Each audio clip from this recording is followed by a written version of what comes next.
I inherited a rundown garage from my husband, and my son got a penthouse in Los Angeles. When he found out, he called me a useless old woman and threw me out of the house. So I decided to spend the night in the garage. But when I opened it, I froze in place at what I saw. I never expected to spend my birthday sleeping in an abandoned garage, surrounded by the scent of motor oil and decades of dust. Yet here I was, fumbling with an unfamiliar key in the dark, tears blurring my vision as my son's words echoed in my mind. "You're just a useless old woman, Mom. What would you even do with a real inheritance?" Dad knew that. My hand trembled as I finally managed to slide the key into the rusted lock. The ancient door groaned in protest as I pushed it open, the beam of my flashlight cutting through decades of darkness. And that's when I saw it. I froze in place, my breath catching as the light revealed what lay inside. This couldn't be possible. This couldn't be what Robert had meant when he left me. Just a garage in his will. But let me back up. You need to understand how I ended up here, homeless on my birthday, clutching a suitcase containing what remained of my 42-year marriage. The day had started with me standing beside my son in our attorney's office. Jonathan in his perfectly tailored suit, me in the black dress I'd worn to Robert's funeral 3 weeks earlier. Mr. Hoffman, our family attorney for decades, had seemed unusually uncomfortable as he prepared to read Robert's will. "Before I begin," he'd said, adjusting his glasses, "I want to assure you that everything is legally binding and precisely as Mr. Campbell instructed." Looking back, I should have recognized that statement as the warning it was. The reading itself passed in a blur, but certain phrases stood out with devastating clarity. "To my son, Jonathan Campbell, I leave our penthouse residence in Los Angeles and my primary investment portfolio." And then, almost as an afterthought, "To my beloved wife, Susan Campbell, I leave the property located at 1420 Industrial Parkway, the garage and its contents." A garage. After 42 years of marriage, my husband had left me a garage. Jonathan's face had transformed from solemn grief to barely suppressed triumph in an instant. I remember his hand on my shoulder, squeezing slightly too hard as he'd leaned down to whisper, "Don't worry, Mom. I'll make sure you're taken care of." I'd been too stunned to respond, too confused to question, why would Robert do this? Where was I supposed to live? What was I supposed to do? The answers came brutally clear that evening when Jonathan drove me back to what I still thought of as my home, the penthouse overlooking the city that Robert and I had shared for the last 15 years of our marriage. I'd barely stepped through the door when Jonathan set my suitcase down in the entryway. "I think it would be best if you found somewhere else to stay, Mom." I'd stared at him, not comprehending. "What do you mean? The penthouse is mine now. It's in the will." His voice had that rehearsed quality he'd perfected in business dealings. "I'm having some colleagues over tomorrow to discuss turning Dad's study into a home office, and I need to start making changes. But where am I supposed to go?" The question came out small, bewildered. Jonathan had shrugged, the gesture dismissive in its casualness. "You could stay with Aunt Helen for a while. Or there's always that garage Dad left you." His laugh had a cruel edge I'd never heard before, though. "Why he left you that dump is beyond me. What are you going to do with it? Open a mechanic shop at your age?" I'd felt something shift inside me then, some foundation crumbling. "Jonathan, this is my home. Your father and I. It's not your home anymore." He'd cut me off, his voice hardening. "It's mine. Dad made that perfectly clear." I'd reached for the back of a chair to steady myself. "I need time to find somewhere to go. Surely you don't expect me to leave tonight." That's when he'd said it. The words that would echo in my mind for hours afterward as I drove aimlessly around the city, eventually finding myself on an unfamiliar street in the industrial district, staring at a dilapidated garage with a padlock on its door. "You're just a useless old woman, Mom. What would you even do with a real inheritance?" Dad knew that. The cruelty had been so unexpected, so at odds with the son I thought I'd raised that I couldn't even respond. I'd simply taken my suitcase, my purse, and the key Mr. Hoffman had given me after the reading, and walked out. So, here I was, standing in the open doorway of a forgotten garage, my flashlight beam revealing something so unexpected that I couldn't process what I was seeing, because the interior wasn't filled with junk or abandoned tools as I'd expected. The space before me contained 3 vehicles, each covered with custom-fitted cloth covers arranged with meticulous precision. But it was the gleaming object partially visible at the front of the garage that had stopped my heart momentarily. The unmistakable silver grille of what appeared to be a vintage Aston Martin. Its polished surface catching the light of my flashlight like a beacon in the darkness. What was this? And why on earth had Robert kept it secret from me all these years? I stepped forward, drawn by confusion and curiosity, unaware that I was about to discover just how thoroughly I had misunderstood my husband's final gift. My fingers trembled as I pulled the fitted cover from the Aston Martin, the soft material sliding away to reveal a 1964 DB5 in pristine silver birch, identical to the one Sean Connery drove in those James Bond films Robert loved so much. The car gleamed under my flashlight beam as if it had just rolled off the factory floor, not as if it had been sitting in this obscure garage for God knows how long. "Robert," I whispered into the stillness. "What on earth were you doing?" My husband had never mentioned collecting cars. In 42 years of marriage, there had never been a hint of this passion, investment, secret life. I didn't even know what to call it. I moved to the next vehicle, my heart beating faster as I gently pulled away its cover. A 1956 Mercedes-Benz 300 SL Gullwing emerged, its distinctive doors and elegant lines unmistakable even to my untrained eye. The deep blue paintwork was immaculate, the chrome details catching my flashlight's beam like scattered stars. The third cover concealed a Ferrari, a 1967 275 GTB4.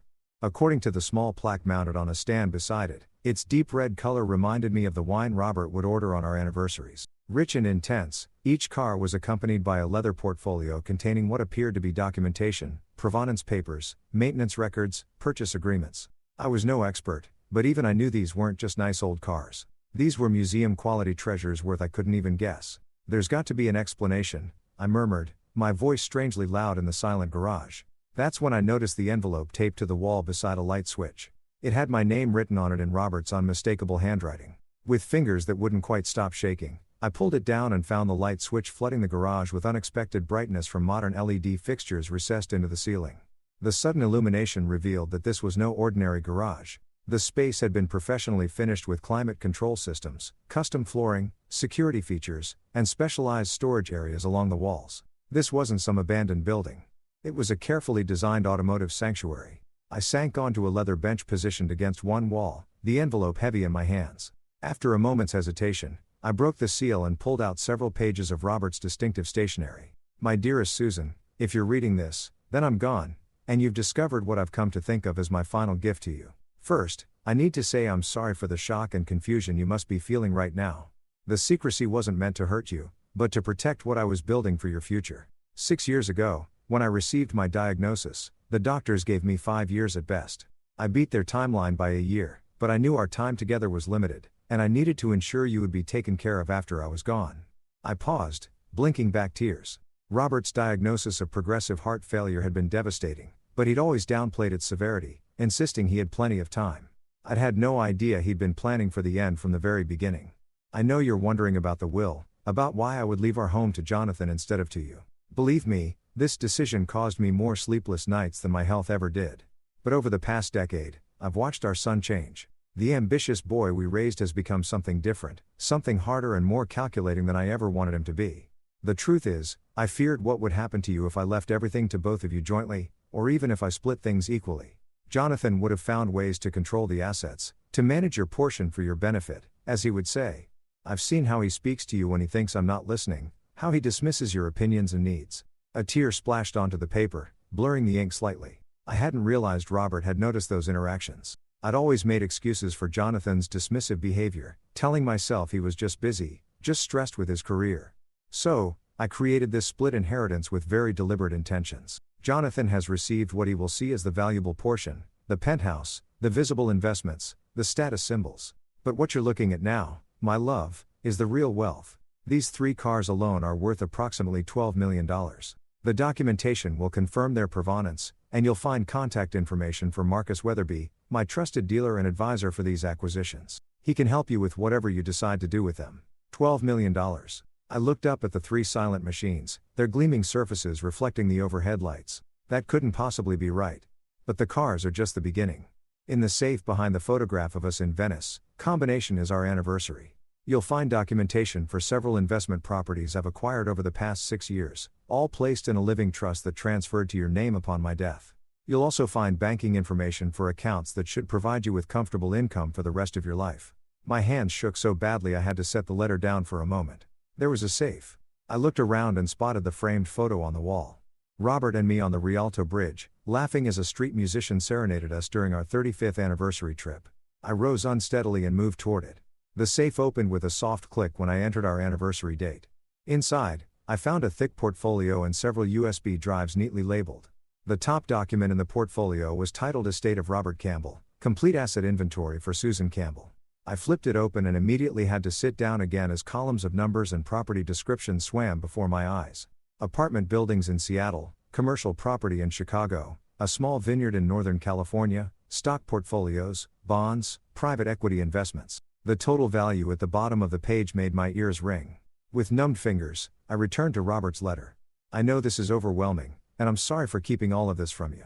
At first, it was just a project to channel my anxiety about the future. But as the portfolio grew, I realized revealing it prematurely might put it at risk if Jonathan discovered the extent of these holdings. You're probably wondering why I didn't simply protect you through more conventional means. The truth is, I wanted to give Jonathan a chance to show his true character. Perhaps faced with his inheritance and responsibility for you, he would rise to become the man we raised him to be. If he's proven himself worthy, if he's ensured your comfort and security, then perhaps you might choose to share some of this wealth with him. But if he has revealed a different nature, well then this legacy is your protection against that reality, your independence, your freedom. I had to stop reading again as a sob escaped me. Robert had known. He had anticipated exactly what would happen. Had foreseen how Jonathan would react to gaining control of the penthouse. I've always believed that character reveals itself most clearly at moments of inheritance. Both what we receive and what we believe we deserve. Jonathan is receiving a test as much as an inheritance. And you, my love, are receiving the means to live the remainder of your life exactly as you choose, beholden to no one. All my love, now and always, Robert. I clutched the letter to my chest, tears flowing freely now. After 42 years of marriage, I thought I had known everything about my husband. Instead, it seemed I was only now discovering the true depth of his love and foresight. As I sat surrounded by millions of dollars worth of automotive art, the irony wasn't lost on me. Just hours ago, my son had thrown me out of what I thought was my home, calling me a useless old woman while believing he had received the valuable inheritance. How wrong he had been about everything. I spent that first night on a leather sofa I discovered in a small adjoining office within the garage complex. It wasn't until morning that I fully appreciated the extent of Robert's preparations. The office contained a compact bathroom with shower, a mini refrigerator stocked with water and basic provisions, and even a small closet with several changes of clothes in my size, tags still attached. My practical husband had anticipated I might need temporary shelter here. Daylight revealed more details I'd missed in my emotional state the night before. The garage wasn't some neglected industrial space, but a meticulously renovated facility with state-of-the-art security, climate control systems, and custom lighting designed to showcase the vehicles. What looked dilapidated from outside was intentional camouflage concealing the treasures within. After a simple breakfast of granola bars and bottled water, I called the number for Marcus Weatherby that Robert had included in his letter. Despite the early hour, he answered on the second ring. "Mrs. Campbell," he said, his British accent unmistakable. "I've been expecting your call. First, please accept my condolences for your loss." Robert was not just a client, but a friend. "Thank you, Mr. Weatherby," I replied, my voice still rough from crying. "I'm a bit overwhelmed. I only discovered the garage and its contents last night." "Yes, Robert mentioned you wouldn't know until after his passing. I'm happy to answer any questions and assist however I can. Would you like me to come to the garage?" 2 hours later, a distinguished man in his 60s arrived in a modest sedan, parking carefully beside my old Toyota. Marcus Weatherby looked exactly as his voice had suggested, silver-haired, impeccably dressed in a tweed jacket with leather patches at the elbows and carrying a slim leather portfolio. "Mrs. Campbell," he said, extending his hand. "A pleasure to meet you, though I wish it were under happier circumstances." As we settled in the office area with coffee from a thermos he'd brought, Marcus helped me begin to understand the scope of what Robert had created.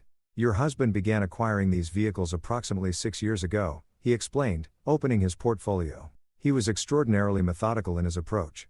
Each purchase was carefully researched for authenticity, provenance, and investment potential. "But why cars?" I asked, still struggling to connect this passion with the husband I thought I'd known completely. Robert never showed any particular interest in automobiles beyond our regular vehicles. Marcus smiled gently. He explained that to me once. He said cars were tangible, beautiful assets that brought joy simply by existing. Unlike stocks or bonds, they could be appreciated on multiple levels. As art, as engineering marvels, as historical artifacts, and as financial investments. He wanted to leave you something you could see and touch, not just numbers on a statement. My throat tightened at this insight into Robert's thinking.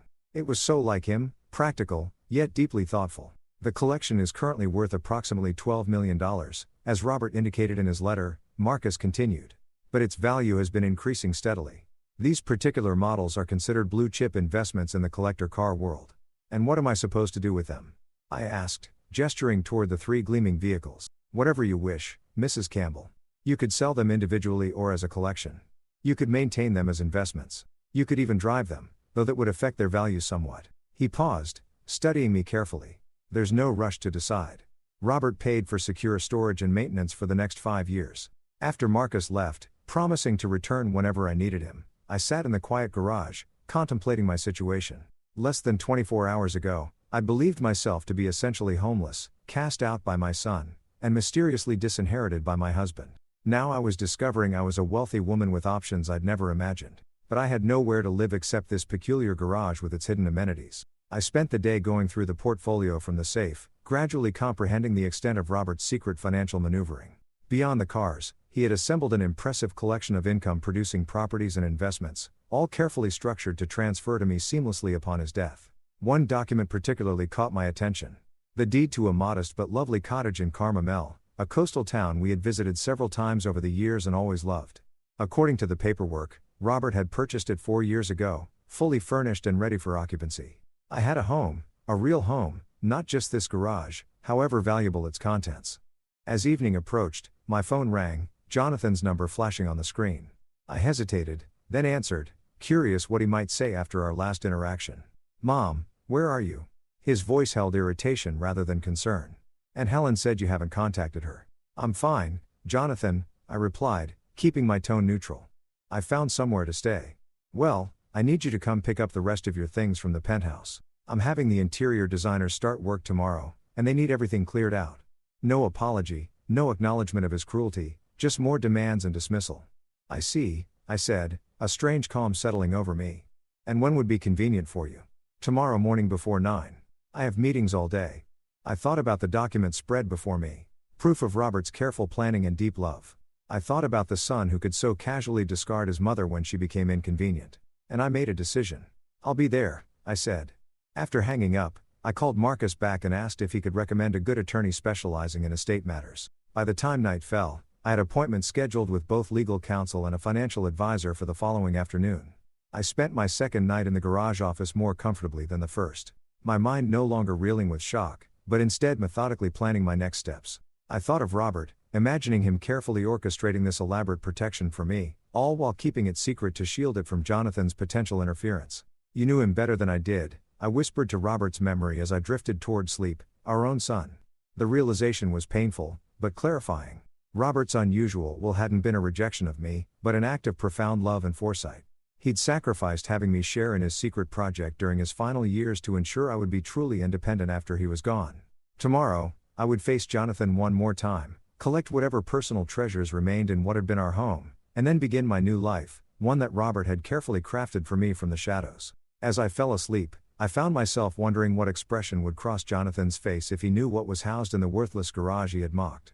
But that revelation, if it ever came, would be on my terms and my timeline. For now, I had the advantage of being underestimated, a useless old woman with a secret fortune and a growing determination to honor Robert's final gift by using it wisely. The next morning, I arrived at the penthouse precisely at 8:45. Having taken care with my appearance in a way I hadn't bothered with for weeks, I wore one of the new outfits from the garage closet, a simple but elegant pantsuit in navy that fit surprisingly well, and had styled my hair carefully. Small rebellions perhaps, but they helped fortify me for the confrontation ahead. Jonathan opened the door with phone in hand, barely glancing up as I entered what had been my home for 15 years. The space already felt different, emptier, colder somehow. Several of my decorative pieces were missing, and the family photos that had lined the hallway had been removed, leaving ghostly rectangular marks on the walls. "Finally," he said, tucking his phone into his pocket. "I've boxed up most of your personal stuff. The designers will be here at 9:30, so we need to be efficient." No greeting, no inquiry about where I'd spent the night after he'd thrown me out of my home. Just immediate focus on his own convenience. "Good morning to you, too, Jonathan," I replied, my voice steadier than I expected. "I see you've already started redecorating," he shrugged, leading me toward the master bedroom, where several cardboard boxes sat stacked on what had been my side of the bed. "No point waiting. The place needs a complete update to maximize its value." "Its value?" I echoed. "You're planning to sell it eventually. It's oversized for one person, and the market's hot right now. I figure I'll renovate, enjoy it for a year or so, then flip it for a substantial profit." The casual dismissal of the home Robert and I had created together stung, but I merely nodded. "I see. And Robert's things." Jonathan gestured vaguely toward more boxes in the corner. "I kept the Rolex in his cufflink collection. The rest is just clothes and old man stuff. You can take whatever you want. The rest is going to donation." "Old man stuff," I repeated softly, approaching the boxes. Inside the first one, I found Robert's beloved books, his collection of vintage fountain pens, the sweater I'd given him last Christmas that still faintly carried his scent. Each item a piece of the man I'd loved, now designated as worthless by our son. I methodically began sorting through the boxes, setting aside items precious to me, while Jonathan paced impatiently, checking his watch every few minutes. "Can't you hurry this up?" he finally snapped. "It's just stuff, Mom. You don't even have a place to store it all." I looked up at him, really seeing the man my son had become. Handsome like his father, but with none of Robert's warmth or compassion in his eyes. When had that happened? When had ambition and materialism hollowed him out so completely? "I have a place," I said quietly. "And I'll take as much time as I need. These aren't just possessions, Jonathan. They're memories." He rolled his eyes. "Fine, I have calls to make. Just be finished by 9:30. He strode from the room without a backward glance. As I continued carefully selecting items to take with me, I found myself moving through stages of grief, not just for Robert, but for the son I thought I'd raised. Had he always been this cold, this dismissive? Had I simply refused to see it, making excuses for increasingly callous behavior over the years? Robert had seen it clearly, though, clearly enough to create an elaborate plan to protect me from our own child. When I finished selecting what mattered most to me, I found Jonathan in what had been Robert's study, now half emptied of its contents. My husband's beautiful mahogany desk, the one he'd inherited from his father, was gone, replaced by some sleek glass and chrome monstrosity that looked more like a spacecraft than furniture. "I'm finished," I announced from the doorway. Jonathan glanced up from his laptop. "Great. Do you need help carrying things down? I can call the doorman." "That would be appreciated. Thank you." I hesitated, then added, "I'd like to say a proper goodbye to the place if you don't mind." 15 years of memories deserves a few moments of reflection. Something flickered in his expression. Irritation, impatience, perhaps a fleeting touch of guilt, but he nodded. "Sure, whatever. Just lock up when you leave. I need to meet the designers downstairs." He brushed past me without another word, leaving me alone in the emptying penthouse. I took my time walking through each room, saying silent farewells to the space where Robert and I had spent our later years together. In our bedroom, I opened the closet one last time, running my fingers along the few remaining items of Robert's clothing that Jonathan hadn't yet boxed up. At the back of the closet, I noticed something. Robert's old leather messenger bag, pushed into a corner as if hastily hidden. I pulled it out, unzipping it to find a sealed envelope inside with my name written on it along with a note. "If you find this, Susan, it's an extra copy of everything in the garage safe, just in case." My clever, thorough husband, creating backups to his backups. I tucked the envelope securely into my purse, an unexpected treasure from this final visit. When the doorman had helped load my selected possessions into my car, I took one last look at the building before driving away. I felt a strange mixture of loss and liberation. The penthouse had been our home, filled with memories, both beautiful and painful. But it had never truly been mine in the way Robert had intended the garage and its contents to be. I drove directly to the law offices of Patricia Winters, the attorney Marcus had recommended. She was a striking woman in her 50s with keen eyes and an air of formidable competence that immediately put me at ease. "Mrs. Campbell," she greeted me, shaking my hand firmly. "I've reviewed the documents you forwarded. Your husband created quite an extraordinary estate plan." "Yes," I agreed, settling into the chair across from her desk. "I'm still trying to comprehend it all. From what I can see, everything is in impeccable order. The trust structures are sound, the transfers clean. He clearly worked with excellent counsel." She leaned forward slightly. "What I'd like to understand is what you hope to achieve now." I considered her question carefully. "I need to secure my future, find a permanent place to live, understand my financial position completely." I paused, then added, "And I need to determine how to handle my relationship with my son going forward." Patricia nodded. "From what you've shared about recent events? That last point may be the most complicated. Have you decided whether to tell him about the extent of your inheritance?" "Not yet," I admitted. "Part of me wants him to continue believing I have nothing but a worthless garage. Let him live with the consequences of his actions and attitudes, but I'm not sure that's the right approach either." "There's no rush to decide," she assured me. "For now, let's focus on getting you settled and secure. I suggest you visit the Carmel property as soon as possible. If it meets your needs, you can begin transitioning there immediately." By the end of our 2-hour meeting, I had a clear action plan. Visit the cottage in Carmel, meet with the financial team that had been managing Robert's secret investments, and take my time making decisions about the cars and other assets. As I left Patricia's office, my phone buzzed with a text from Jonathan. "Designers love the space. Going with a complete gut renovation. Dropped your old photo albums at Helen's place since you didn't take them. No inquiry about whether I wanted those family photos. No concern about where I was staying or how I was managing, just casual disposal of more memories he deemed worthless. I didn't respond. Instead, I called to book a hotel in Carmel for that night. It was time to see the home Robert had prepared for me, the real inheritance he had intended all along. As I drove away from the city toward the coastal highway, I felt a weight lifting from my shoulders. For the first time since Robert's death, I wasn't merely reacting to loss and shock. I was moving purposefully toward something new. Whatever lay ahead in Carmel, whatever decisions awaited regarding Jonathan and the fortune Robert had secretly built, I would face them on my own terms. The useless old woman my son had dismissed was finding her strength 1 mile at a time. The coastal drive to Carmel soothed something in my soul that had been raw since Robert's death. As Highway 1 wound along the cliffs, offering glimpses of the Pacific's vast blue expanse, I felt myself breathing more deeply than I had in weeks. The late afternoon sun cast a golden glow over everything, as if nature itself were welcoming me to this new chapter. I followed the GPS directions through Carmel's charming downtown with its fairy tale cottages and upscale boutiques, then down tree-lined streets increasingly residential in character. When the navigation announced arriving at destination, I pulled up before a modest stone cottage partially hidden behind mature cypress trees. The property wasn't large or ostentatious, but it radiated charm and privacy. A natural wood gate led to a flagstone path that wound through a small but beautifully maintained garden. With the key from the document packet, I unlocked the Dutch door and stepped inside. The interior stopped me in my tracks. Every detail seemed chosen specifically with me in mind. The living room featured built-in bookshelves surrounding a stone fireplace with comfortable seating in the colors and styles I'd always preferred. Natural light poured through multi-panied windows illuminating hardwood floors covered with hand-woven rugs and subtle patterns. I moved through the space in wonder. The kitchen was updated but traditional with a small breakfast nook overlooking the garden. The single bedroom was cozy rather than large, but it opened onto a private patio with a glimpse of the ocean between neighboring properties. But it was the small study off the living room that finally broke through my composure. There, above a simple writing desk, hung a painting I recognized instantly, a watercolor of the Venice Canal, where Robert had proposed, created by a street artist all those decades ago. We'd lost the original in a move years before, but here was a perfect replica, as if Robert had commissioned it from my memory. The tears came then, not the desperate sobs of recent weeks, but a gentler release. Robert had created this space for me with such care, such attention to the things that would bring me comfort and joy. Even in death, he was caring for me in ways I was only beginning to understand. I sank into a window seat, cushioned in my favorite shade of blue, watching the last light of day filter through the trees. For the first time since receiving news of the will, I felt truly at home. A soft knock at the door roused me from contemplation. Opening it, I found an elegant woman in her 70s standing on my doorstep, a covered dish in her hands. "Hello," she said warmly. "You must be Susan. I'm Margaret Winters, your neighbor 2 doors down. Robert asked me to keep an eye out for when you arrived." I blinked in surprise.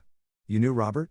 She nodded, offering the dish. "He visited several times over the past few years, preparing the cottage. I'm one of the few people who knew about his project. He made me promise not to reach out until you came to claim the place." Her eyes crinkled kindly. "It's just a simple casserole. I thought you might not want to worry about cooking your first night here." I accepted the dish, oddly touched by this continuation of Robert's care. "Thank you. Would you like to come in?" Over tea in the kitchen, Margaret shared details that filled more gaps in my understanding. "Robert was so meticulous about getting everything right," she explained. "He'd bring photos of your home in the city, trying to capture your aesthetic while creating something that belonged here in Carmel. I had no idea he was doing any of this," I admitted. "He kept it completely secret." Margaret nodded thoughtfully. "He mentioned that said it was for your protection, though he didn't elaborate." She studied me with gentle directness. "He did say that when you finally came, you might need a friend, someone who understood what it was to rebuild a life after loss. You've lost someone, too." "My husband 8 years ago," she smiled softly. "It gets different, if not easier. Having good neighbors helps." By the time Margaret left, promising to introduce me to others in the community when I felt ready, I had a deeper appreciation for Robert's thoroughness. He hadn't just provided me with financial security and a physical home. He'd thought about my emotional and social needs as well. That night, I slept in the cottage's comfortable bedroom, lulled by the distant sound of waves and the gentle tick of a grandfather clock in the hallway that reminded me of the one in my childhood home. For the first time since Robert's passing, my sleep was deep and untroubled. The next morning, I explored the cottage more thoroughly in daylight. In the study desk, I found a folder containing all the practical information I might need. The names of local doctors, service providers, community resources, even a membership to the local library already paid for in my name. I also discovered a handwritten note tucked into the desk dated just 3 months before Robert died. "My dearest Susan, If you're reading this, you found your way to Carmel, and the home I hope brings you peace and joy. I wish more than anything that I could be sharing this next chapter with you, watching the sunset from the garden, walking the beach in the early morning fog. I know this transition can't be easy. You're facing enormous changes, some by choice and some by circumstance beyond your control. But I've always admired your resilience, even when you doubted it yourself. The cottage is yours to use however you wish, as a permanent home, a getaway, or even to sell if it doesn't suit you. My only hope is that it offers you a fresh start, free from obligations or expectations that don't serve your happiness. I love you always, Robert. I pressed the paper to my chest, feeling simultaneously bereft and profoundly loved. Even now, Robert was giving me permission to chart my own course, to make decisions based on my own needs rather than obligations to his memory. Over the next 3 days, I settled into a gentle rhythm of exploration, walking the beach in the mornings, getting to know the town's shops and cafes, meeting a few neighbors Margaret introduced me to. Each evening, I returned to the cottage that increasingly felt like mine, not just a place Robert had prepared. On the 4th day, as I was enjoying morning coffee in the garden, my phone rang with a familiar number. Jonathan. I hesitated before answering, conscious of how our last interaction had affected me. Hello, Jonathan. I said, keeping my tone neutral. Mom, where are you? His voice held that familiar note of impatience. Aunt Helen said you haven't been staying with her, and you're not answering at your friend Ruth's place either. I took a slow sip of coffee before responding. I'm taking some time for myself, Jonathan. I found a place to stay. Now, what does that mean? What place? You can't just disappear like this. I'm not discussing my whereabouts right now, I replied, surprised by my own firmness. Was there something specific you needed? A pause. Then his voice shifted to what I recognized as his business negotiation tone. Actually, yes. I've been going through Dad's papers more thoroughly, and I found some references to additional investments that weren't covered in the will reading. I think there might be accounts or properties we don't know about yet. My heart beat faster, but I kept my voice steady. Oh, what kind of references? Nothing specific, just notes about meetings with financial advisors I don't recognize. Some cryptic comments about securing future assets. I thought you might know something about it. Your father handled most of our finances. I said, which was true enough. If there are additional assets, I'm sure Mr. Hoffman would have mentioned them. Maybe, Jonathan said, sounding unconvinced. Listen, when are you coming back to the city? We should discuss this in person.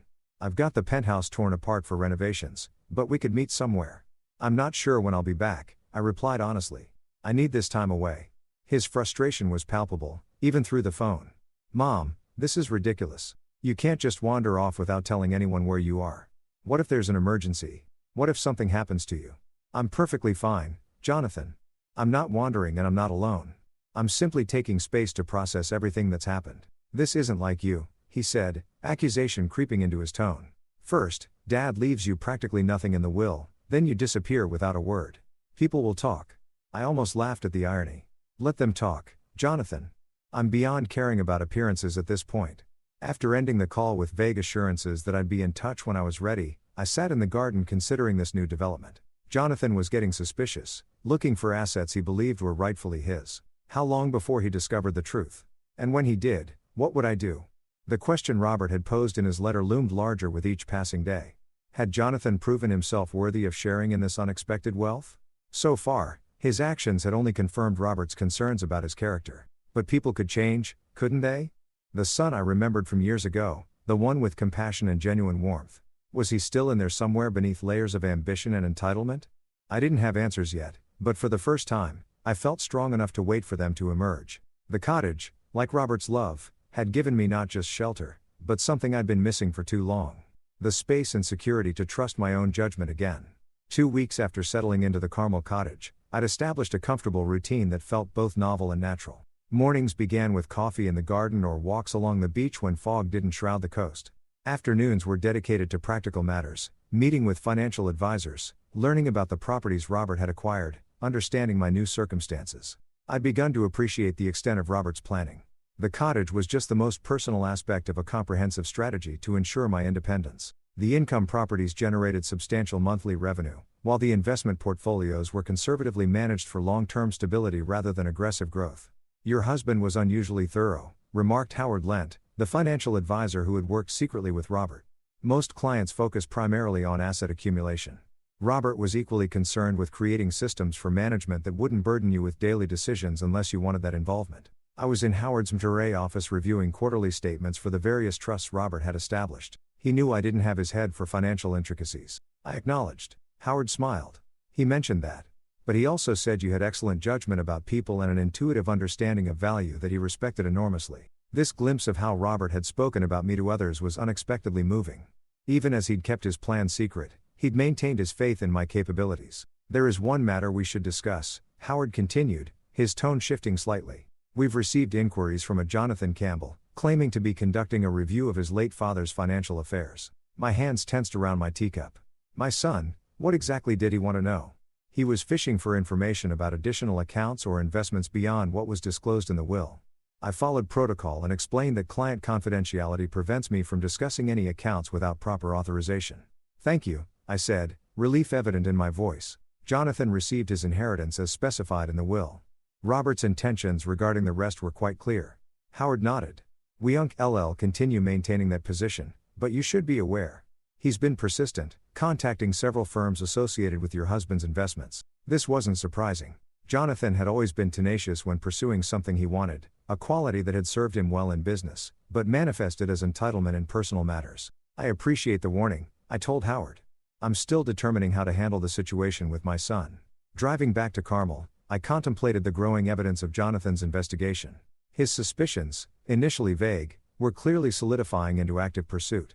How long before he discovered the garage and its contents, before he learned about the cottage, before he realized the extent of what Robert had kept from him, and perhaps more importantly, what would I do when that happened? I was still pondering these questions when I arrived at the cottage to find an unfamiliar luxury SUV parked outside. My heart sank as I recognized the personalized license plate. J. Campbell. Jonathan stood on my doorstep, arms crossed, expression a mixture of triumph and accusation. Found you, he said as I approached. Interesting place you've got here, Mom. When were you planning to mention it? I kept my voice calm despite my racing pulse. Hello, Jonathan.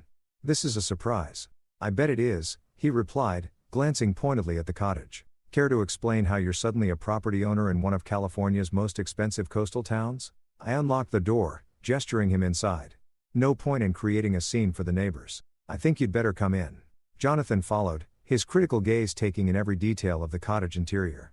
I could almost see him calculating its value, measuring its worth against his expectations. Charming, he said, the words somehow rendered insulting by his tone.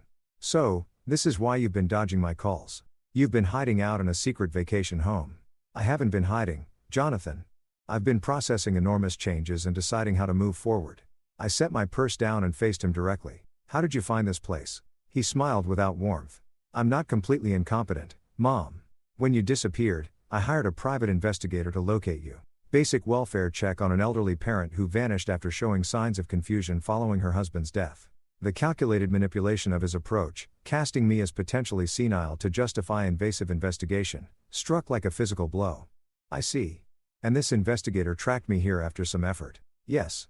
The property records were interesting reading. Apparently, Dad purchased this place 4 years ago, but kept it out of his regular accounts. Jonathan's eyes narrowed, which made me wonder what else he might have hidden. I moved to the kitchen, filling the kettle for tea, a small action to buy myself time. Robert made his decisions about the will for his own reasons. The cottage was meant to be a surprise. Jonathan followed, leaning against the doorframe. A surprise, he repeated flatly. Like that worthless garage in the industrial district. Another one of Dad's surprises. My hand stilled on the kettle. He knew about the garage. The question was, how much did he know about what it contained? The garage was part of his estate, I said carefully. Yes, the mysterious garage that no one could explain.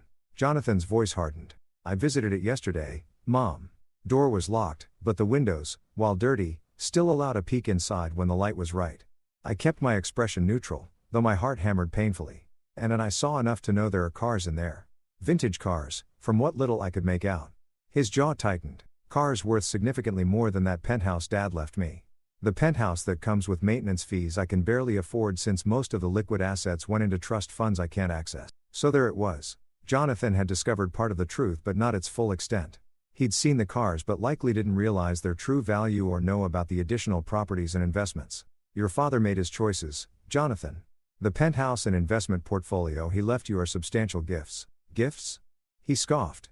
The penthouse needs hundreds of thousands in repairs that I discovered only after starting renovations. The investment portfolio barely covers my existing commitments. Meanwhile, you're living in a Carmel cottage and apparently own a collection of classic cars worth God knows how much. I poured boiling water into the teapot. The familiar ritual steadying my nerves. What exactly do you want from me, Jonathan? The truth would be a start, he replied. Did you know about these secret assets all along?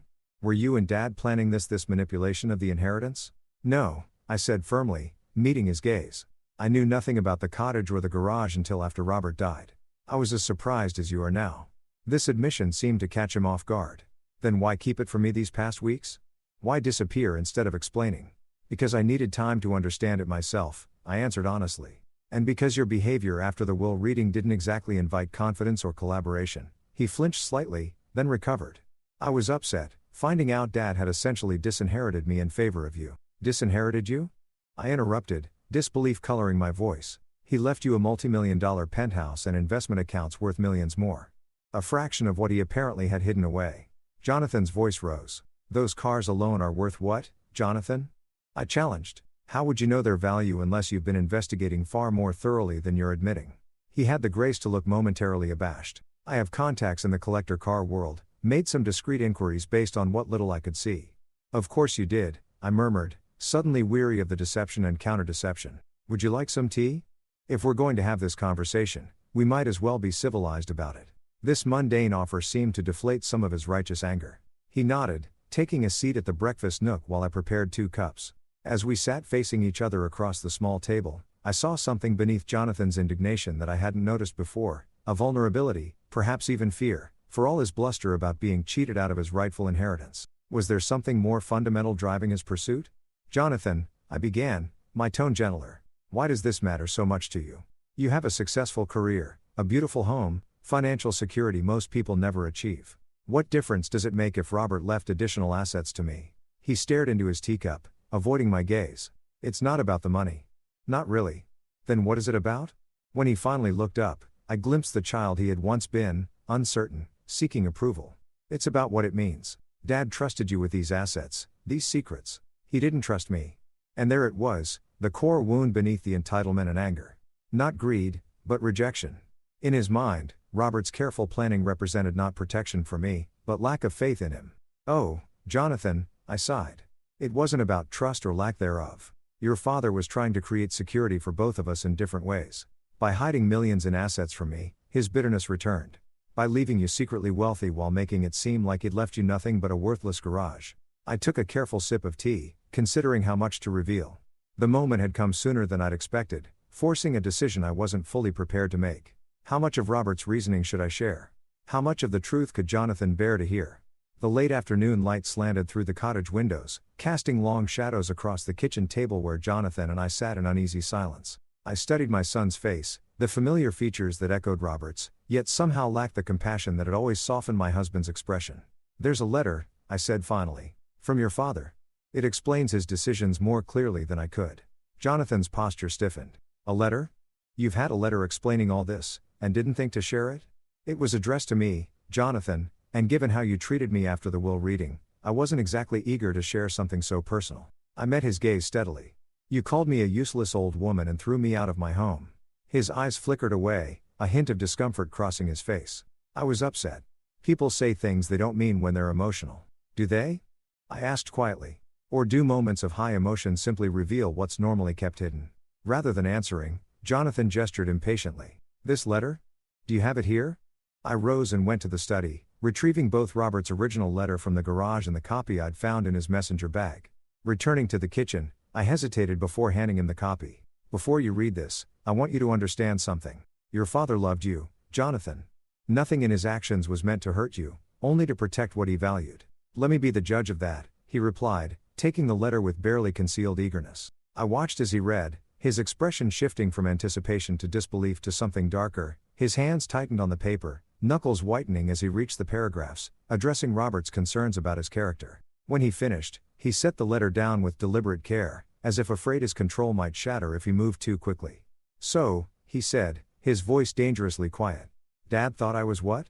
Too materialistic, too selfish to be trusted with the family wealth. He was concerned about how your values had changed over time, I corrected gently.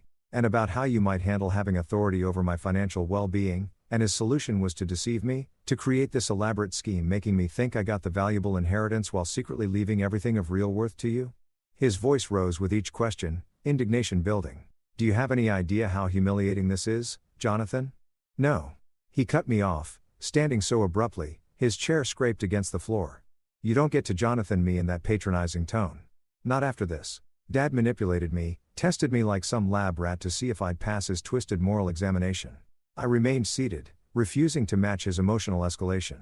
Your father made the best decisions he could based on what he observed over years, not days or weeks. If his assessment seems harsh, perhaps that deserves reflection rather than rejection. He paced the small kitchen, tension radiating from every movement. Reflection? You want me to reflect on being portrayed as some kind of heartless monster in my own father's eyes? That's not what the letter says, I pointed out. It expresses concern about certain tendencies, not a fixed judgment of your entire character. Jonathan stopped pacing to stare at me incredulously. Are you seriously defending this? He left you a fortune while setting me up to reveal my true nature, and apparently I failed his test spectacularly by expecting to actually receive what the will specified. There was no point arguing about his characterization. In a sense, he wasn't wrong. Robert had indeed created a situation designed to reveal character through action. And Jonathan's actions after the will reading had confirmed rather than disproved his father's concerns. The question now, I said carefully, is where we go from here. He laughed without humor. Where we go? That's simple. As Robert Campbell's son and heir, I have every right to contest this arrangement. Hidden assets, secret trusts. It all smacks of deliberate attempt to circumvent normal inheritance. I had anticipated this reaction. The legal structures your father created are impeccable, Jonathan. The assets were his to distribute as he saw fit, and he did so through proper channels, documented, and legitimate. Contesting would be expensive, lengthy, and almost certainly futile. You sound awfully confident for someone who claimed to know nothing about finances, he shot back. I've had several weeks to consult with excellent advisors, I replied evenly. The same ones who helped your father create these arrangements. Jonathan braced his hands against the counter, his back to me. For a long moment, neither of us spoke. When he finally turned, his expression had shifted from anger to calculation, a look I recognized from negotiations I'd witnessed over the years. What if we reached a compromise? He suggested, his tone deliberately reasonable. A more equitable distribution that honors Dad's wishes while acknowledging my position as his son. Surely half of these assets. No, I interrupted, surprising us both with my firmness. I'm not negotiating Robert's final wishes. The assets he left me aren't just about money, Jonathan. They represent his care, his foresight, his desire to ensure I would never be dependent on anyone's goodwill, including yours. So that's it. His voice hardened again. You keep everything justified by Dad's paranoid suspicions about me. I stood then, meeting him at eye level. What I choose to do with these assets going forward will depend on many factors, but your sense of entitlement to them isn't helping your case. My case, he scoffed. So, I'm on trial now, too. In a way, yes, I acknowledged, deciding complete honesty was necessary. Your father's letter gave me discretion about sharing these assets with you if you demonstrated certain qualities. Your behavior since his death, particularly toward me, will influence those decisions. The blunt assessment landed like a physical blow. Jonathan stared at me as if seeing a stranger. Perhaps he was. The compliant, accommodating mother he'd taken for granted had been replaced by someone with clear boundaries and expectations. You can't be serious, he finally managed. You're actually going to hold Dad's fortune hostage based on whether I pass some subjective character assessment. I'm going to honor the spirit of your father's wishes, I corrected, which included protecting these assets from being squandered or misused. He grabbed his car keys from the table. This isn't over. Not by a long shot. Jonathan, I called as he headed for the door. Before you rush off to consult attorneys, consider something. What if your father was right? What if this inheritance, the visible prestigious part, was exactly what you needed to recognize certain truths about yourself? He paused at the threshold, not turning. Save the philosophical lessons, Mom. I've had enough Campbell family wisdom for one day. After the door slammed behind him, I sank back into my chair, emotional exhaustion washing over me. The confrontation had gone almost exactly as I'd feared, Jonathan focusing entirely on what he perceived as rightfully his, showing no real concern for my welfare or acknowledgement of his previous behavior. Yet beneath his indignation, I'd glimpsed something else, the hurt of a son who felt his father had judged him and found him wanting. That pain was real, even if his response to it was problematic. I made myself a fresh cup of tea and carried it to the garden, seeking comfort in the coastal breeze and late afternoon sunlight. Robert's letter had predicted this moment, had prepared me for Jonathan's reaction. What it hadn't prepared me for was the weight of becoming the arbiter of his character, of holding the power that Robert had entrusted to me. My phone buzzed with a text from Margaret. Saw your son leave in quite a hurry. Everything okay? I'm making lasagna if you'd like tonight. The simple kindness brought unexpected tears to my eyes. Company would be wonderful, I replied. It's been a difficult afternoon. As I watched the sun begin its descent toward the Pacific, I contemplated the path ahead. Jonathan would almost certainly consult attorneys, though any legal challenge would ultimately prove futile.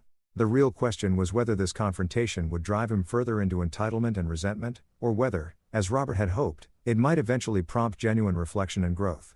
Either way, I had decisions to make about the cars, about the properties, about how much to share with Jonathan, and under what conditions. Robert had given me not just wealth, but responsibility, a final act of faith in my judgment that both honored and burdened me. For now, though, I would have dinner with my new friend. I would continue establishing my life here in this peaceful cottage, and I would give Jonathan the space to process his anger and disappointment, hoping that somewhere beneath the entitled man he'd become, the thoughtful boy we'd raised might still exist, waiting to emerge. 3 months after Jonathan's angry departure from the cottage, autumn arrived in Carmel. With subtle shifts, slightly cooler mornings, changing light that painted the coastline in softer hues, fewer tourists crowding the village streets. I had settled into a rhythm that felt increasingly natural, dividing my time between maintaining the cottage, exploring my new community, and managing the responsibilities that came with Robert's unexpected legacy.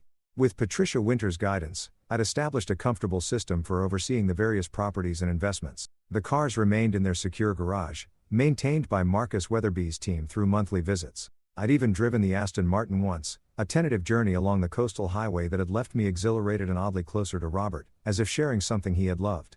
Jonathan and I maintained a strained dance, communicating primarily through formal emails about practical matters. As Patricia had predicted, his initial legal inquiries about contesting the inheritance had fizzled once attorneys confirmed the solidity of Robert's arrangements. His most recent message 2 weeks earlier had been coldly professional, requesting certain family photographs and documents with no personal inquiries about my welfare. I was pruning roses in the front garden when a car I didn't recognize pulled up to the cottage. A woman emerged, tall, professionally dressed with the brisk efficiency of someone accustomed to managing crisis. She approached with a business card already extended. Mrs. Campbell, I'm Diane Reeves, Jonathan's assistant. May I speak with you briefly? Something in her manner, tense, urgent beneath the professional veneer, sent a ripple of concern through me. Of course. Is everything all right? She glanced around as if assessing privacy.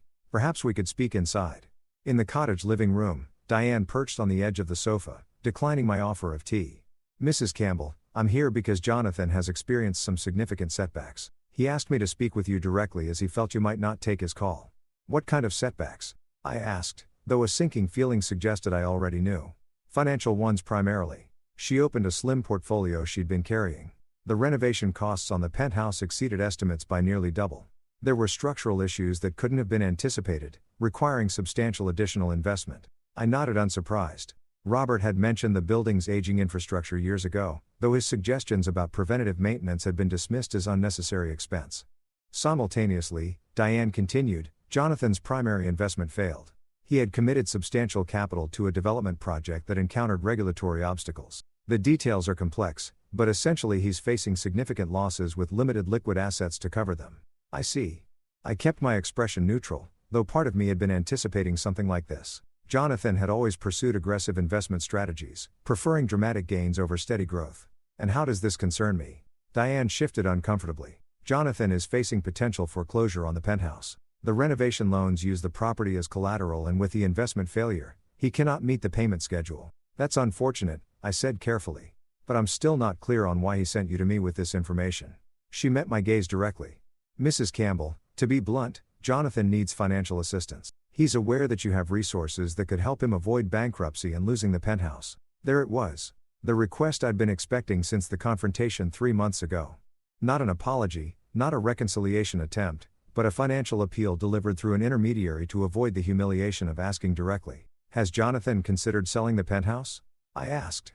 Even partially renovated, it would likely cover his debts. He's explored that option, Diane acknowledged. Unfortunately, in its current state, mid-renovation, the property would sell at a significant loss. Additionally, there are complications with some of the contractors that make a quick sale problematic. Translation: Jonathan had likely alienated the construction team through demanding behavior or payment issues, creating additional obstacles. I appreciate you coming to explain the situation, I said after a moment.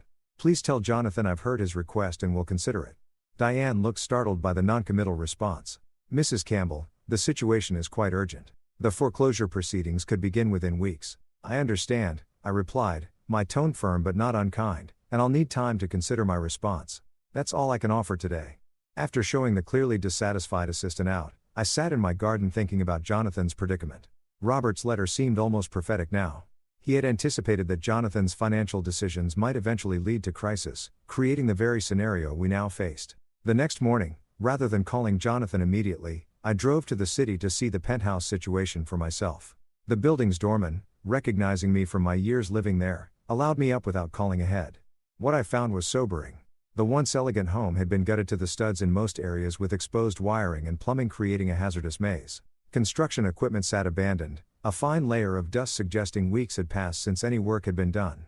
Expensive marble and custom fixtures were stacked haphazardly, some already damaged from improper storage. As I carefully picked my way through what had been our home, I felt a complex mixture of emotions. Sadness for the destruction of spaces that held so many memories, frustration at the obvious waste and mismanagement, and an unexpected sense of gratitude for Robert's foresight in protecting me from depending on Jonathan's financial judgment. I was examining water damage extending from the master bathroom into adjoining rooms when I heard the front door open. "Mom," Jonathan's voice carried through the gutted space. The doorman said, "You were here." He appeared in the doorway, and I was struck by how different he looked from our last encounter. His normally immaculate appearance had slipped. His clothes were still expensive, but slightly rumpled, his face showing the strain of sleepless nights. He'd lost weight, the sharpened angles of his face emphasizing how much he resembled Robert in his more difficult moments. "I wanted to see it for myself," I explained, gesturing to the demolition surrounding us. Jonathan ran a hand through his hair, a gesture of frustration I recognized from his childhood. "I assumed Diane spoke with you yesterday," I confirmed. "She explained your financial situation, and the single word carried a weight of expectation, and I needed to understand the full picture before making any decisions." I stepped carefully around a pile of discarded fixtures. "This is quite different from what you described when you started the renovations." He gave a short, humorless laugh. "Yes. Well, things rarely go as planned in construction or in life, Jonathan," I said gently. "What happened with the investment project?" Diane mentioned something and my tone must have broken through his defensive posture. He sank down on an overturned bucket, suddenly looking exhausted. "I overextended," he admitted. "The development opportunity seemed guaranteed. Luxury condos in an up-and-coming area. Pre-construction sales already strong. I committed not just available capital but borrowed against other assets, including the anticipated increased value of the penthouse after renovations. And then environmental review found contamination issues that weren't disclosed in the initial site assessment. Remediation costs made the project non-viable. Investors pulled out." He gestured vaguely. The domino effect was comprehensive. I looked around at the destruction surrounding us, both the physical demolition and the wreckage of Jonathan's financial stability. "Why didn't you reach out sooner?" I asked. Before things reached this point, his expression hardened. "After our last conversation, after discovering Dad's manipulation and your role in it, pride, I suppose, or stubbornness, the Campbell family traits. Both powerful motivators," I acknowledged, remembering similar moments of Robert digging in his heels against practical considerations when his pride was at stake.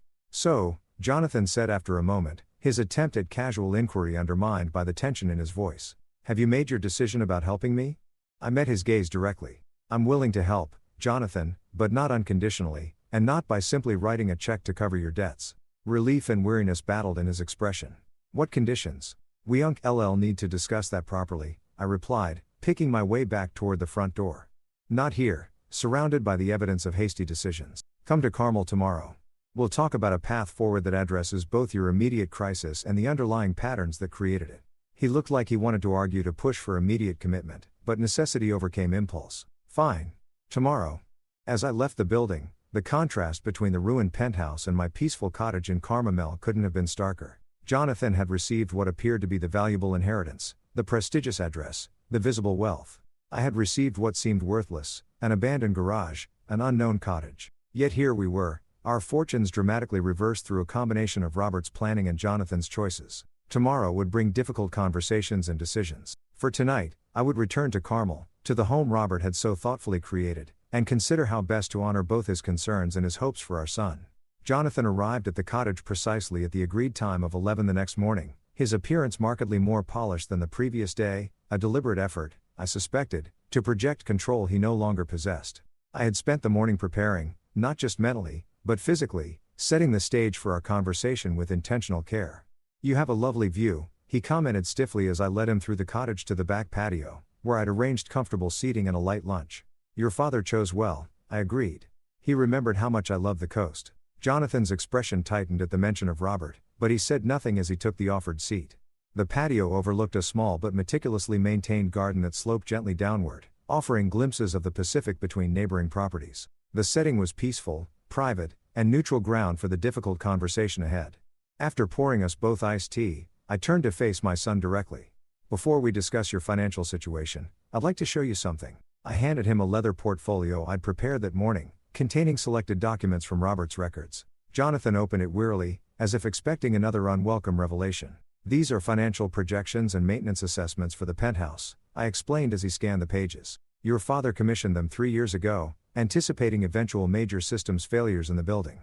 The estimates closely match what you've encountered in your renovations." Jonathan frowned. "Dad never mentioned any of this." "He tried," I corrected gently. "Several times you dismissed his concerns as excessive caution, unnecessary expense. He showed you these reports during your last Christmas visit before his diagnosis." A flicker of recognition crossed his face. "The boring building assessment he kept bringing up at dinner." "The same."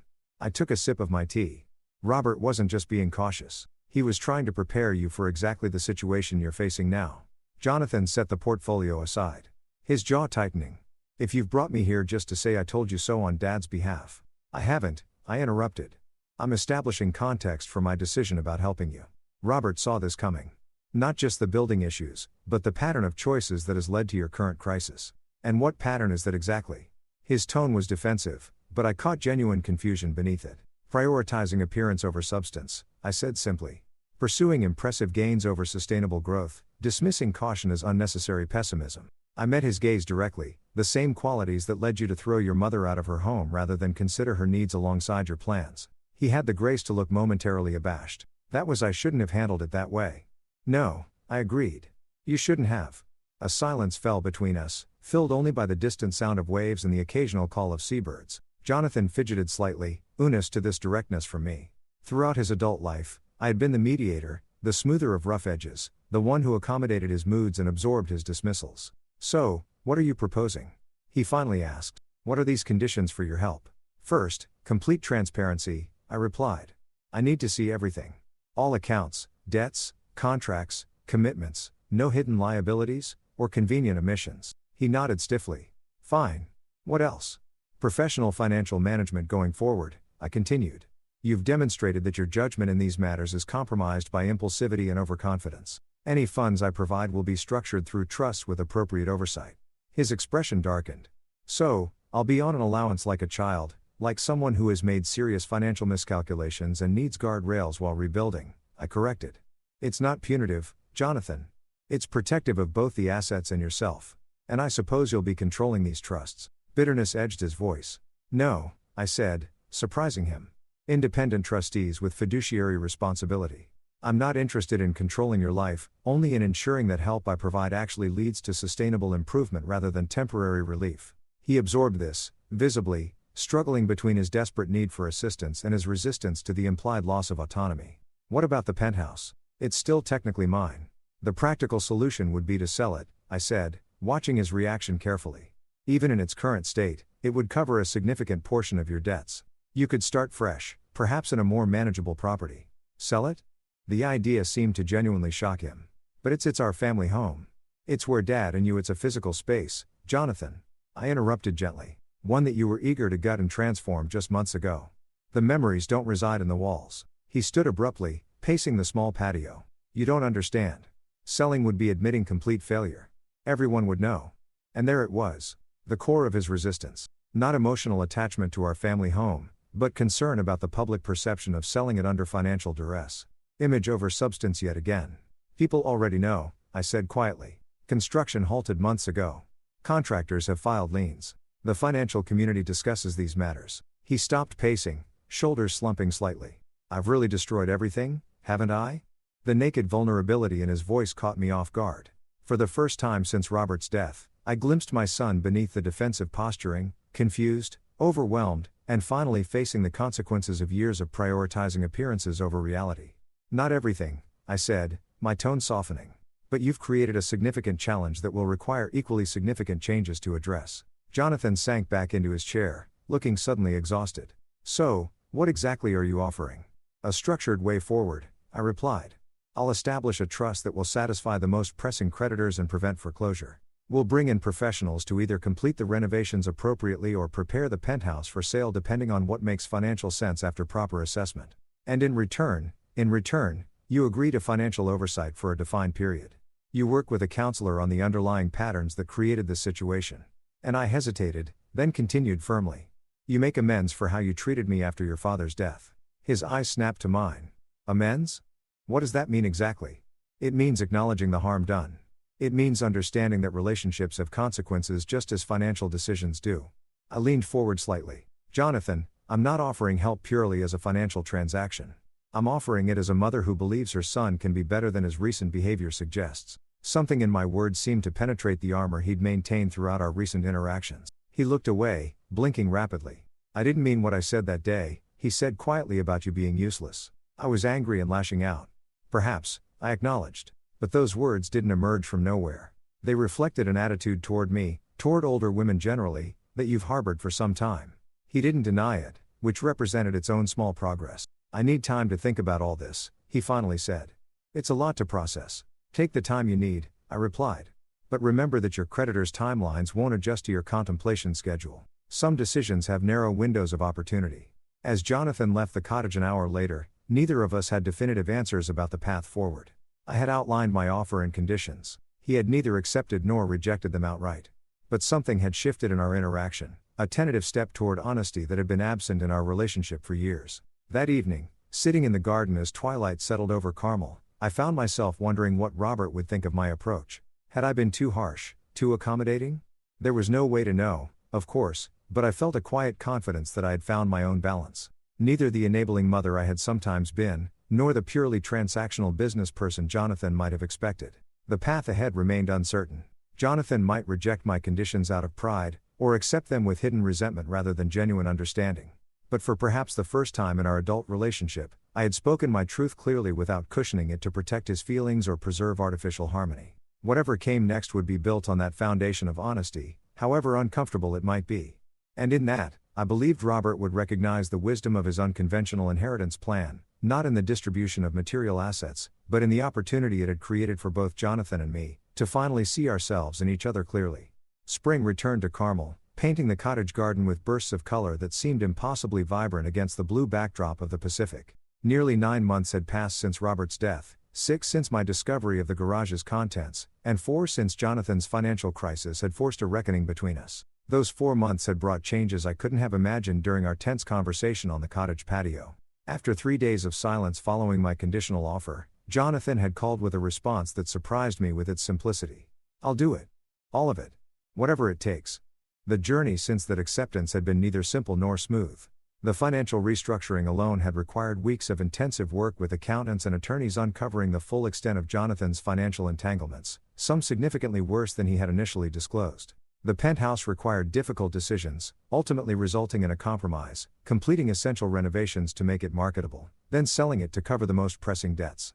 More challenging than these practical matters was the emotional work Jonathan had committed to undertaking. Weekly sessions with a therapist specializing in family dynamics and financial psychology had initially been approached with skepticism, but gradually became a source of genuine insight. Our own relationship entered new territory as well.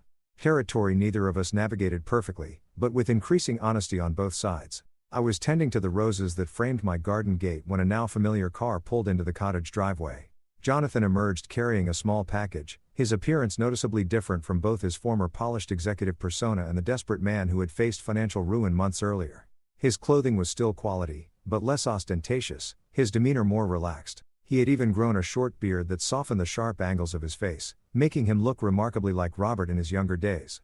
"The garden looks amazing," he commented, greeting me with a kiss on the cheek, a gesture that had once been perfunctory, but now carried genuine warmth. "You've really transformed this place." "Just working with what your father started," I replied, setting aside my gardening tools. Coffee on the patio. As we settled into what had become our routine for these monthly visits, I noted the ease that had gradually replaced the tension of our earlier interactions. Jonathan still struggled sometimes with the financial constraints the trust imposed, still occasionally reverted to old patterns of judgment or dismissiveness, but the changes were undeniable.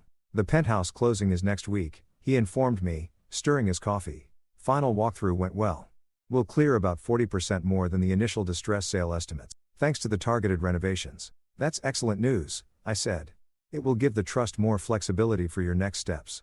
About those next steps, Jonathan sat down his cup carefully. I wanted to run something by you. I've been offered a position with a community development organization focusing on affordable housing projects. I raised my eyebrows, unable to hide my surprise. Jonathan's career had always been in high-end commercial real estate and luxury developments with frequent dismissals of affordable housing as financially unattractive. It's obviously a significant pay cut from my previous positions, he continued.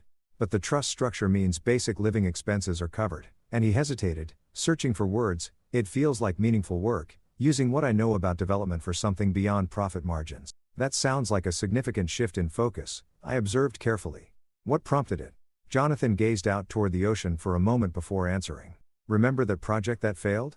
The luxury condos?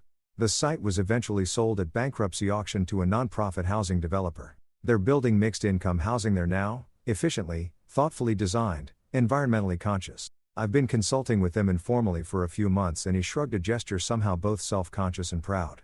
I'm good at it. The technical aspects of development without the pressure to maximize every dollar of profit.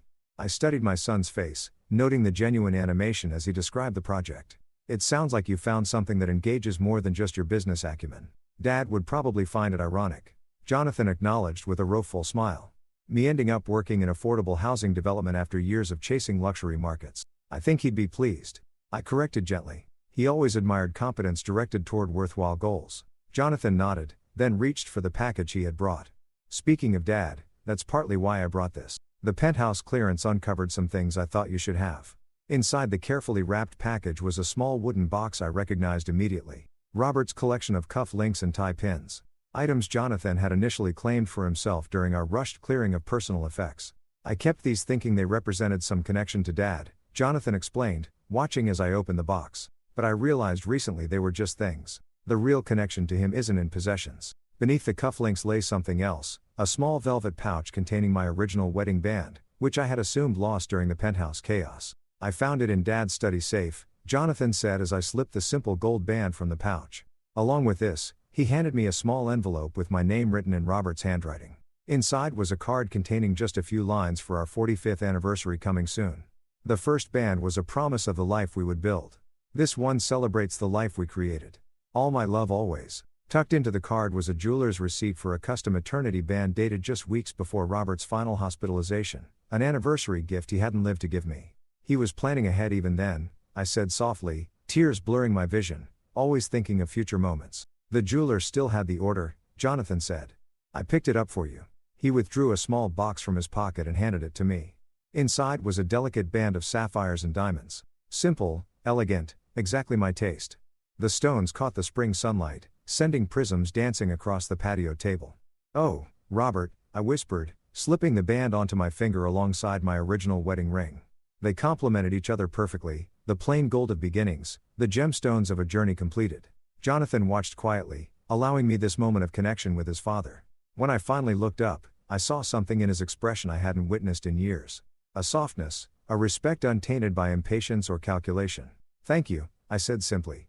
This means more than I can express. We talked for another hour, discussing his potential new position, my ongoing projects restoring the cottage garden, and the latest updates from the trustees managing the inherited assets. As he prepared to leave, Jonathan paused at the garden gate. I've been meaning to ask whatever happened with those cars. The ones in the garage Dad left you. I smiled, recalling my most recent conversation with Marcus Weatherby. I'm keeping the Aston Martin. Robert would have loved knowing I occasionally drive it along the coast. The others will be sold with proceeds divided between a foundation supporting financial education and a trust for your future children, should you have any. Future children, Jonathan repeated thoughtfully. That's optimistic. Your father was always an optimist at heart, I replied. Beneath his practical planning lay a fundamental belief that people can grow, can become better versions of themselves when given the right opportunities. As I watched Jonathan drive away, I reflected on the extraordinary journey the past year had encompassed. Robert's unconventional inheritance plan had initially seemed cruel in its apparent imbalance, yet had ultimately achieved precisely what he'd hoped. security and independence for me, and a catalyst for Jonathan to confront patterns that were diminishing his life. Not every wound was fully healed between my son and me. Not every lesson had been perfectly learned, but we had begun a new chapter based on honesty rather than convenience, on mutual respect rather than obligatory roles. That evening, I drove the Aston Martin along the coastal highway, the powerful engine purring beneath me as I navigated curves Robert had never seen me take. The setting sun transformed the ocean into molten gold, while my hands, adorned with both the plain band of beginnings and the jeweled circle of completion, guided the wheel with growing confidence. "You were right," I said aloud to Robert's memory, my voice carried away by the rush of wind about so many things. The worthless garage that had once represented my son's dismissal of my value had transformed not only my circumstances, but our relationship. The inheritance that seemed so cruelly imbalanced had proven to be Robert's final act of wisdom and love for both of us. As I turned the car toward home, my home, the cottage by the sea that Robert had prepared with such care, I felt a sense of completion, of circles closing and new ones beginning. Whatever the future held, I would face it with the security of Robert's planning behind me, the lessons of this challenging year within me, and the hard-won wisdom of knowing my own worth guiding me forward. The garage key that had once opened only a physical door had ultimately unlocked something far more valuable, a new understanding of love, legacy, and the courage to begin again, no matter one's age or circumstances.